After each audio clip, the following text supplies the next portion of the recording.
சிவகார்த்திகேயன் இப்போ வேலைக்காரன் படத்தோட ஷூட்டிங்ல ரொம்ப பிஸியா இருக்காரு. வர ஆகஸ்ட்ல இந்த படம் ரிலீஸ் ஆகும்னு அஃபிஷியலா அனௌன்ஸ் பண்ணியிருக்காங்க.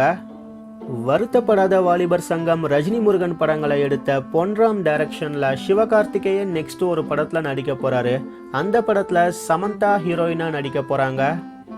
வர மே மந்த் இந்த படத்தோட ஷூட்டிங் ஸ்டார்ட் ஆகும்னு நியூஸ் வந்திருக்கு. வருத்தப்படாத வாலிபர் சங்கம், ரஜினி முருகன்ல ஒர்க் பண்ண அதே டெக்னீஷியன்ஸ் தான் இந்த படத்துலயும் ஒர்க் பண்ண போறாங்க.